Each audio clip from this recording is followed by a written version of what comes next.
She was beaten for stealing bread, until the new banker cried and said, "That was my sister's face. The sun hung like a dying ember over Millbrook when the child made her mistake. She was small enough to slip between shadows, thin enough to become one herself. Her bare feet made no sound on the wooden planks of Morrison's general store. The bread sat on the counter like a golden promise, warm, round, perfect. Just one loaf among many. She had been watching it for 3 days. Her fingers, brown with dirt and thin as winter branches, closed around the crust. The bread was still soft, still smelled like the ovens that baked it before dawn. Her stomach cramped with want, with needs so deep it felt like drowning. She pressed the loaf against her chest and turned toward the door. "Hey!" Morrison's voice cracked like a whip across the quiet store. "You little thief!" The girl ran, her legs pumped beneath a dress that was more holes than fabric. The bread bounced against her ribs as she flew through the door and into the dusty street. Behind her, Morrison's boots thundered on the wooden steps. "Stop her! Stop that thieving little rat!" The town turned like a single animal. Men stepped out of saloons. Women emerged from shops. Children pointed with dirty fingers. The girl's feet slapped against the hard-packed earth, but there was nowhere to go. Millbrook was small, and everyone knew everyone. Strangers were watched, and hungry children were trouble. They caught her at the water trough by the church. Strong hands grabbed her arms, her shoulders, her matted hair. The bread fell into the dust, and she watched it roll away like a lost dream. Someone kicked it, and the crust split open, showing the soft white inside. "Please," she whispered, the first word she had spoken in weeks. "Please. Please nothing." Morrison spat. He was a thick man with hands like hammers and a heart to match. "You steal, you pay. That's the law out here." They dragged her to the center of town, where the dust was deepest and the sun was hottest. A crowd gathered like buzzards. The girl's eyes darted from face to face, looking for kindness and finding none. These people had worked for everything they owned. They had no sympathy for thieves, no matter how small. "String her up," someone called from the back. "Too young for hanging," Morrison replied, "but not too young for a lesson." He rolled up his sleeves. The girl closed her eyes and waited. She had been beaten before. She would survive this too, if she was lucky, if she was strong enough. The first blow never came. "Wait." The voice was different from the others. Softer. It carried the smooth edges of education, the careful pronunciation of a man who had never wanted for food or shelter. The crowd turned, and the girl opened her eyes. He stood at the edge of the circle like a figure from another world. His suit was clean, his boots polished, his hat free of dust. Everything about him spoke of money, of the East, of a life far from this hard place. Thomas Whitmore, the new banker. He had arrived on the stage just 2 weeks ago, bringing with him the smell of cities and the promise of progress. The townspeople made room for him, their anger cooling in the presence of his authority. Money bought respect, even in a place like Millbrook. Especially in a place like Millbrook. Thomas stepped forward, his eyes fixed on the girl's face. She stared back at him with the blank acceptance of someone who expected nothing good from the world. Her hair was the color of wheat left too long in the sun. Her eyes were blue, like water in deep wells, like sky after rain, like Clara's eyes. The thought hit him like a fist to the chest. He stumbled, catching himself on a hitching post. The crowd murmured, confused by his reaction. Morrison frowned, impatient to get on with the business of justice. "Sir, you feeling all right?" Thomas couldn't answer. He was looking at a ghost. The girl's face was thinner than Clara's had ever been, carved sharp by hunger and hardship. Her skin was darker from the sun, her hands rougher from work and survival. But the shape of her eyes, the stubborn set of her jaw, the way she held her chin up even when facing a beating, it was Clara. It was his sister, pulled from his memories and dropped into this dusty street like a miracle he didn't deserve. Clara, who had cried when he left Boston 20 years ago. Clara, who had begged him not to go. Clara, who had died of fever the winter after he moved west, alone in a charity hospital while he was busy making his fortune in San Francisco banks. "How old are you?" he asked the girl, his voice barely above a whisper. She didn't answer, just stared at him with those impossible eyes. "I said how old?" Morrison barked, raising his hand. "8," the girl whispered. "I think." Clara's age when he left her behind. Thomas felt something break inside his chest, something that had been holding tight for 20 years. The crowd watched as the successful banker, the man who held their mortgages and their futures in his clean hands, began to cry. Not the loud, dramatic tears of grief, but the quiet, steady tears of recognition, of guilt, of loss finally finding its voice. "Sir." Morrison's voice was gentler now, uncertain. "Maybe you should sit down." Thomas wiped his eyes and straightened his shoulders. When he spoke, his voice carried the authority of money and position, but underneath, it was something else, something that sounded almost like hope. "This child is coming with me." The crowd stirred like leaves in wind. Morrison stepped forward, his face red with confusion and anger. "Now see here, Mr. Whitmore. This little thief can't just— she's not a thief." Thomas pulled out his wallet, extracted a bill, and handed it to Morrison. "She's a customer. That should cover the bread, with enough left over for interest." Morrison looked at the money, then at the girl, then back at Thomas. "But sir, you can't just— I can and I will." Thomas knelt in the dust beside the girl, not caring what it did to his expensive suit. "What's your name, child?" The girl looked at him for a long moment, as if trying to decide whether he was real.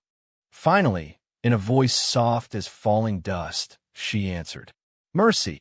Thomas closed his eyes. Of course it was. Of course her name was Mercy, because that's what he needed most. What he had needed for 20 years, but had been too proud, too busy, too afraid to seek. He stood and offered her his hand. She stared at it like it might bite her. Around them, the crowd watched in stunned silence as the banker from back east reached for the hand of a thieving child in the middle of Main Street. The sun was beginning to set, painting the sky the color of dried blood and old dreams, and Thomas Whitmore found himself wondering if redemption came in forms we recognized, or if it always arrived disguised as the very thing we thought we didn't deserve. Thomas's house sat at the end of Main Street like a question mark against the sky. It was the finest home in Millbrook, 2 stories of white-painted wood with glass windows that caught the morning light and threw it back in pieces. The bank had built it for him, a symbol of progress and prosperity in a town that had known mostly dust and disappointment.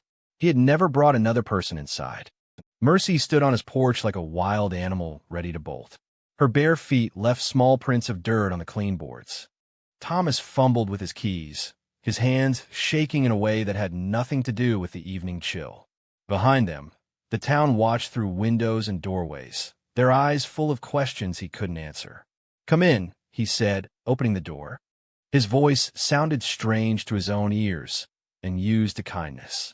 The girl stepped inside as if the floor might give way beneath her. Her eyes moved over everything: the polished furniture, the carpet from back east, the photographs on the mantelpiece. She had never seen such things.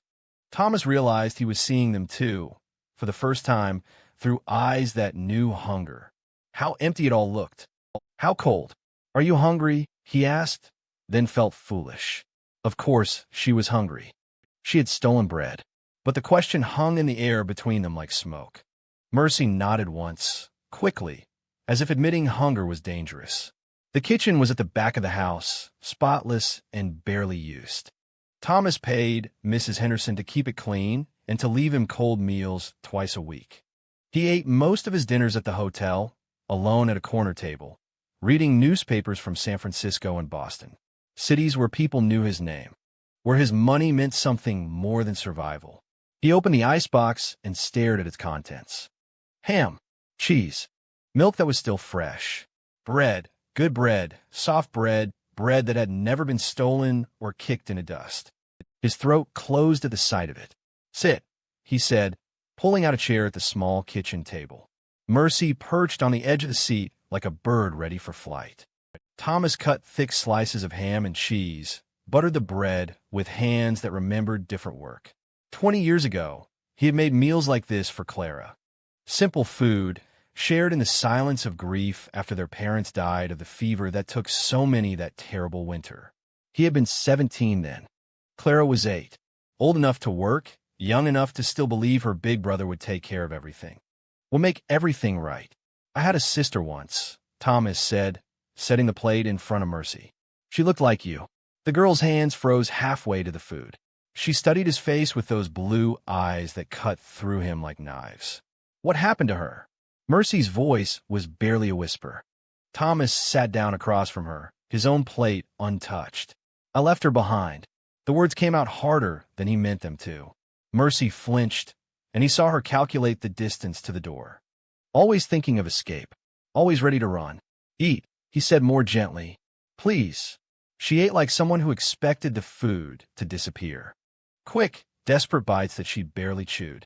Her eyes never left his face, watching for the moment he might change his mind.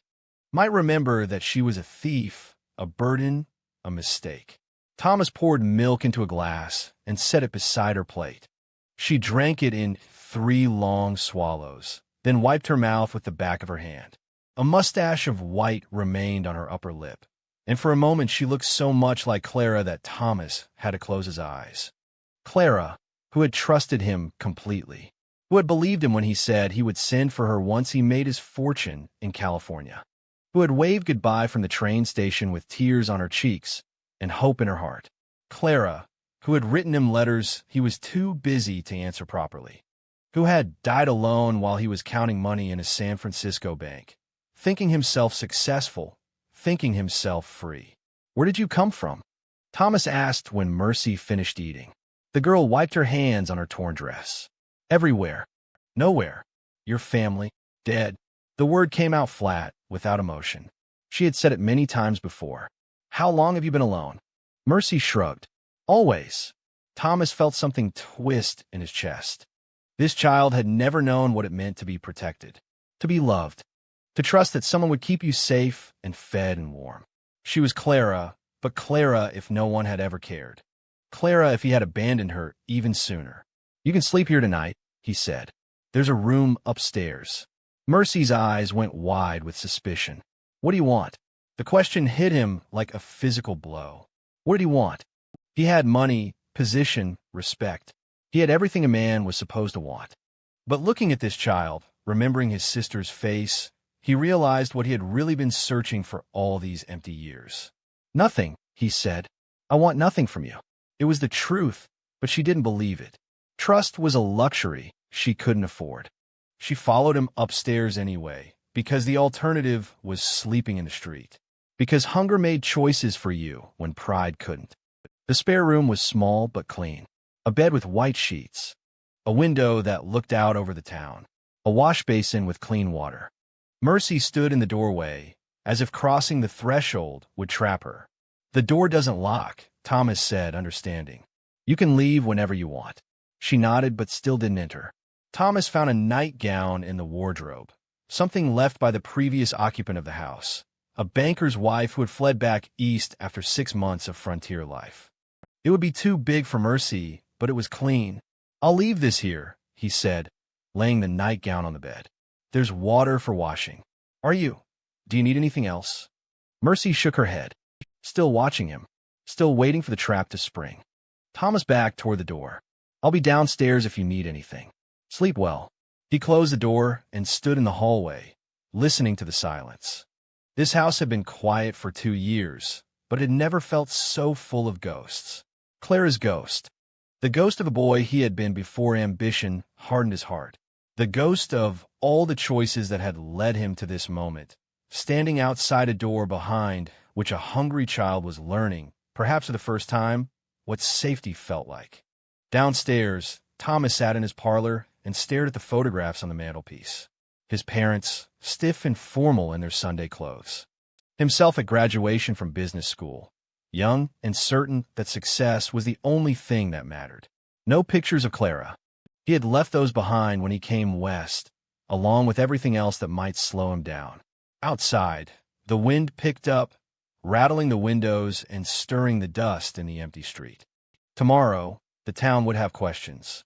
Tomorrow, he would have to explain why he had taken a thief. why he had looked at a starving child and seen salvation instead of inconvenience. But tonight, for the first time in 20 years, Thomas Whitmore's house held more than just the echo of his own footsteps, and he found himself wondering if redemption began not with grand gestures, but with the simple act of sharing what you had with someone who had nothing left to lose. The first morning came soft and golden, with light that crept through the kitchen windows like hope taking its time. Thomas had been awake for hours, sitting at the table with cold coffee, listening to the house breathe around him. When Mercy appeared in the doorway, her hair wild from sleep and her feet still bare, she looked like a ghost becoming real. She wore the nightgown he had left for her. It hung past her knees, the sleeves rolled up to show her thin wrists. Clean, she looked even smaller, more fragile, but her eyes held the same wariness they had the night before. "Morning," Thomas said, his voice careful and quiet. Mercy nodded but didn't speak. She studied the kitchen as if memorizing every detail, the location of knives, the distance to the back door, the window that might serve as escape. Always calculating, always ready. Thomas made breakfast without asking what she wanted. Eggs scrambled soft, bacon fried crisp, toast golden brown. He set her plate down gently, as if sudden movements might startle her back into the wild. She ate slower this morning, taking time to taste instead of just surviving. But her eyes never stopped watching. "What do you do all day?" she asked when she finished eating. "Work," Thomas said. "At the bank." "What's that like?" He considered the question. What was it like to spend his days counting other people's money, approving loans for land and cattle, foreclosing on dreams that couldn't pay their debts? What was it like to be respected and feared in equal measure, to hold the power of life and death over a town's future? "Lonely," he said, surprising himself with the honesty. Mercy tilted her head, studying him with those blue eyes that seemed to see everything. "What? I don't know." But even as he said it, he did know. He had built his life like a fortress, with walls so high that nothing could hurt him. But walls that kept out pain also kept out joy, kept out connection, kept out everything that made life worth living. The morning passed in small discoveries. Mercy had never seen books before, so Thomas showed her his shelf of volumes. Ledgers and law texts, mostly, but also a few novels from his youth. She ran her fingers over the leather bindings with the reverence of someone touching magic. She had never seen a music box either. Thomas wound up the small wooden dancer that had belonged to his mother, and Mercy watched it spin with wonder bright as morning stars.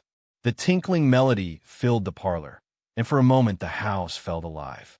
"It's beautiful," she whispered. Thomas watched her face instead of the dancer. When had he stopped noticing beauty? When had wonder become something he was too important, too busy, too successful to feel? They sat on the front porch as the sun climbed higher. Mercy perched on the steps, her chin resting on her knees. Thomas sat in the rocking chair he had never used, feeling awkward in his own space. The town moved around them, wagons rolling past, children playing in the street, women hanging laundry on lines that stretched between houses like prayers. People stared. Some nodded politely to Thomas, as they always did, but their eyes lingered on Mercy with questions and judgment.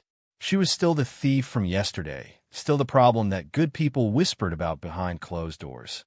"They don't like me," Mercy said without looking up. "They don't know you," Thomas replied. Same thing. She was right, and they both knew it. In a town like Millbrook, reputation was everything. Trust was earned over generations and lost in a single moment. Mercy had marked herself as an outsider from the instant she reached for that bread. Mrs. Patterson from across the street swept her porch with sharp, angry strokes, her eyes fixed on Thomas's house. Mr. Chun, who ran the laundry, paused in his work to shake his head in disapproval. Even the children seemed to sense that something was different, wrong, dangerous about the girl on the banker's steps. "Why did you help me?" Mercy asked. Thomas rocked slowly, considering. How could he explain about Clara? About guilt that sat in his chest like a stone for 20 years? About the moment when he looked at a starving child and saw his own failures reflected back at him? "You reminded me of someone," he said finally. "Someone you loved?" The question caught in his throat. Had he loved Clara? He thought he had, but love required sacrifice, required putting someone else's needs above your own. And he had left her, chosen his own future over her safety, his own dreams over her life. Someone I should have loved better, he said. Mercy nodded as if this made perfect sense. Children understood failure, understood the weight of should-haves and might-have-beens. She lived every day with the knowledge that the world had failed her in ways that couldn't be fixed or forgotten. The afternoon brought Sheriff Davis to the door.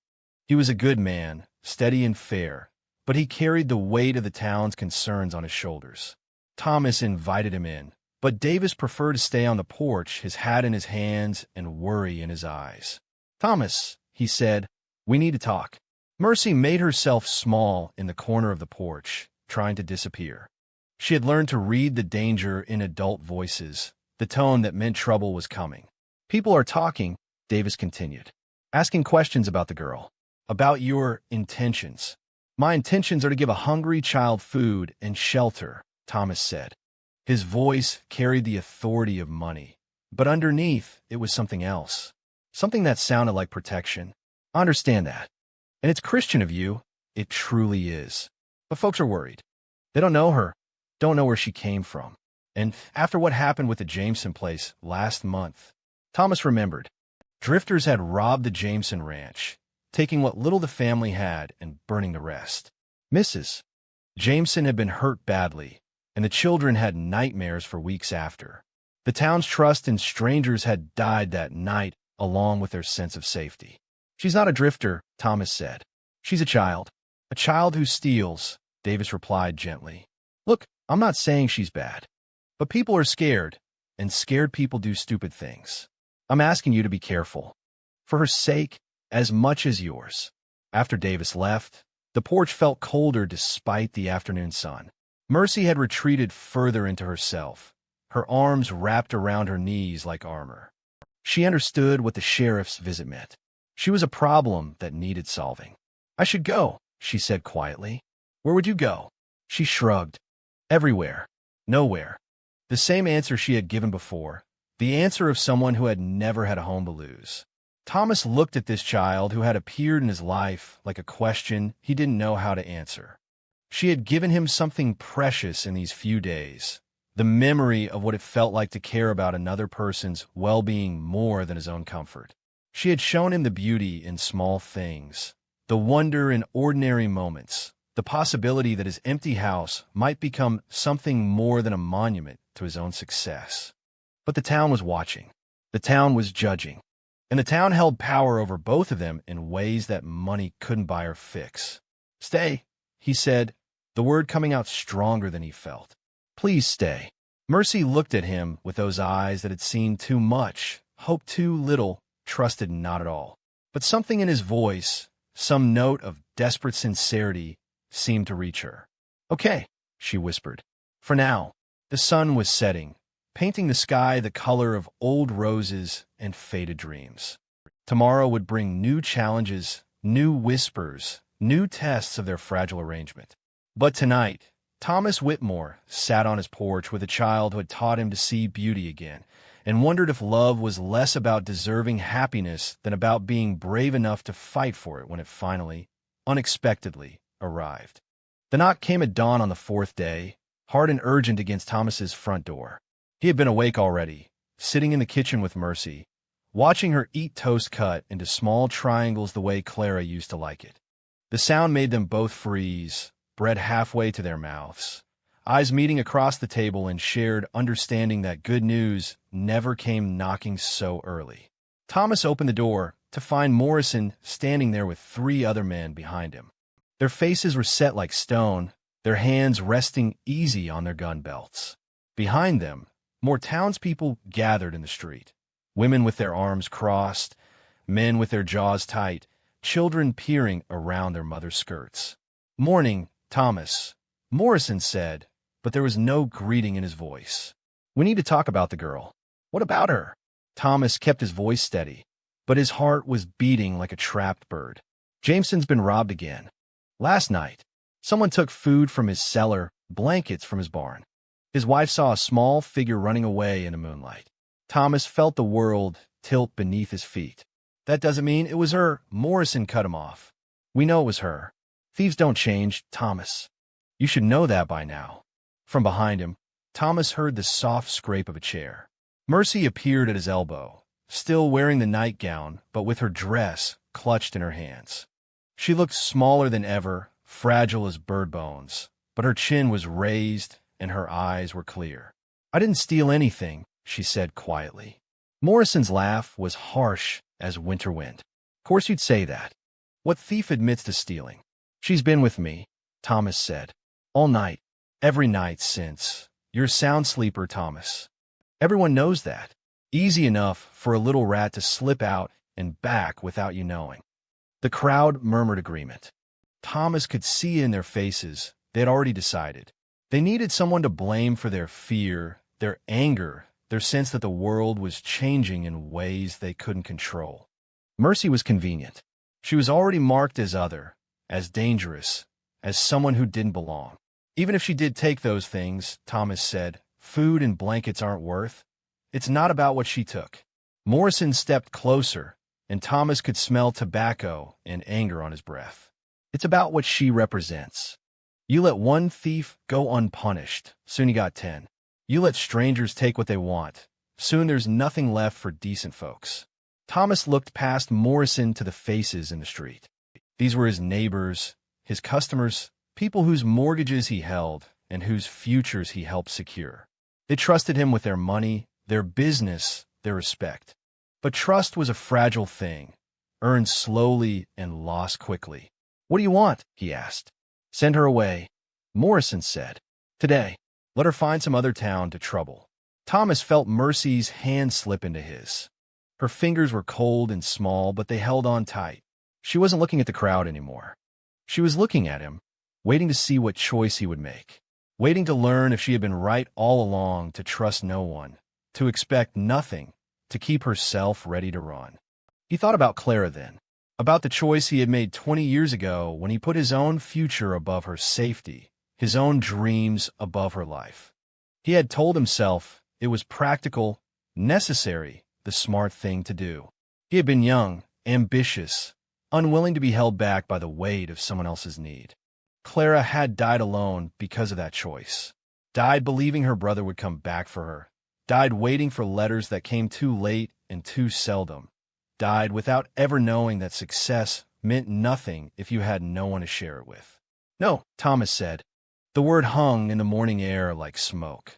Morrison's face darkened, and the crowd stirred uneasily. What did you say? I said no. Thomas stepped forward, putting himself between Mercy and the men. She stays. Now listen here, Thomas. You may have money, but that doesn't give you the right to put this whole town at risk for some thieving waif. She's not a waif. Thomas's voice grew stronger. She's my daughter. The lie came out so easily, so naturally, that for a moment even he believed it. The crowd gasped. Morrison's mouth fell open. Behind him, Thomas felt Mercy's hand tighten in his. Your daughter? Morrison sputtered. That's impossible. You don't have any family. Everyone knows that. Everyone knows what I chose to tell them, Thomas replied. Mercy is my brother's child. Her parents died in San Francisco. She came here to find me. It was a good lie, solid enough to stand on. The townspeople were already whispering, already reconsidering. If she was family, if she belonged to someone, if there was a reason for her presence that made sense in their ordered world, then maybe she wasn't the threat they had imagined. But Morrison wasn't satisfied. His eyes narrowed as he studied Thomas's face, looking for cracks in the story. If that's true, why didn't you say so from the start? Why let us think she was some stranger? Thomas met his gaze steadily. Because a man's family business is his own. Because some things are too precious to be shared with people who see only what they fear. Morrison stepped back, his certainty shaken. The crowd began to disperse, their righteous anger cooling into confusion and embarrassment. They had come prepared for a confrontation, but family complicated everything. Family was sacred, protected, something decent people didn't interfere with lightly. Only Morrison remained, his face red with frustrated anger. This isn't over, Thomas. Blood will tell, and thief blood runs true. Mark my words, she'll bring you nothing but trouble. After they were gone, Thomas closed the door and leaned against it, his heart still racing. Mercy stood in the hallway, watching him with those blue eyes that seemed to see everything.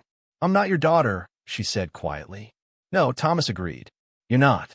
Then why did you say it?" Thomas knelt down, so they were eye to eye. "Because sometimes the family we choose is stronger than the family we're born to. Because sometimes mercy means protecting something precious, even when it costs us everything else." Mercy studied his face for a long moment. Then, slowly she smiled. It was the first real smile he had seen from her, and it transformed her completely. The wariness faded, the fear receded, and for just a moment she looked like what she was, a child who had found someone willing to fight for her. They spent the morning baking bread together. Thomas taught her how to knead the dough, how to shape the loaves, how to tell when they were ready for the oven. Her hands were small, but quick, learning the rhythm of the work, the satisfaction of creating something nourishing from simple ingredients. When the bread was golden and warm, they sat at the kitchen table and broke it together. Not in hunger this time, but in celebration. Not in desperation, but in hope. The crust cracked between their fingers, releasing steam that smelled like home, like safety, like second chances given and gratefully received. Outside, Millbrook went about its business. People bought and sold, worked and worried, loved and lost in the endless cycle of frontier life. But inside the White House at the end of Main Street, a banker who had forgotten how to love was learning that redemption came not in grand gestures or perfect plans, but in the simple act of choosing, again and again, to open your heart to someone who needed it most.